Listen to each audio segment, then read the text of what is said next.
پہلے بیٹا دوسرا شعر سنیے گا۔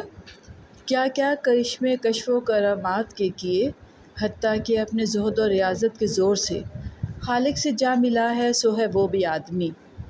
اب دیکھیں انہوں نے کیا بتایا ہے کہ کشف کیا مطلب باطنی انکشاف، راز کھلنا، کرامات اولیاء کے کیا ہیں کارنامے ہیں، زہد جو بہت عبادت گزار ہوتا ہے اور دنیا سے بے رغبتی دکھاتا ہے، یعنی دنیا کو عارضی شے سمجھتا ہے، اور ریاضت کیا ہے عبادت و مشقت۔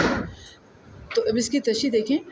تشریح طلب بن کے دوسرے شعر میں شاعر مذہبی ریاضت تقویٰ کے نام پر کیے جانے والے دعووں کی طرف اشارہ کرتا ہے، یعنی کچھ لوگوں کا یہ دعویٰ ہے کہ وہ اپنی ریاضتوں کے زور سے خدا سے مل گئے، اللہ سے ملاقات ہو گئی،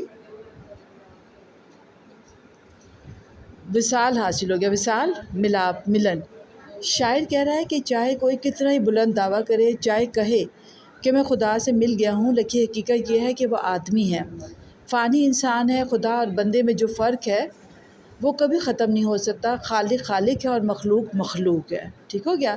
یعنی جتنا بھی ایک شخص کہہ دے کہ میں تو بہت عابد و زاہد شخص ہوں، میں نے اپنی عبادتوں سے اللہ کو پا لیا ہے، وہ بے شک اللہ کو پا لے، لیکن کیا ہے وہ رہے گا مخلوق، اور اللہ خالق ہے، خلق کرنے والا، تخلیق کرنے والا اللہ اللہ ہی رہے گا، خالق ہی رہے گا، اور یہ مخلوق ہی رہے گا، بے شک جتنے بھی دعوے کر لے اپنی زہد و ریاضت کے۔ تو آپ نے بیٹا شعر نمبر 2 کی یہ تشریح تھی، اور وہ شعر نمبر 1 کی، ان کو آپ نے کاپیز پہ لکھنا بھی ہے اور یاد بھی کرنا ہے۔ اللہ حافظ بیٹا۔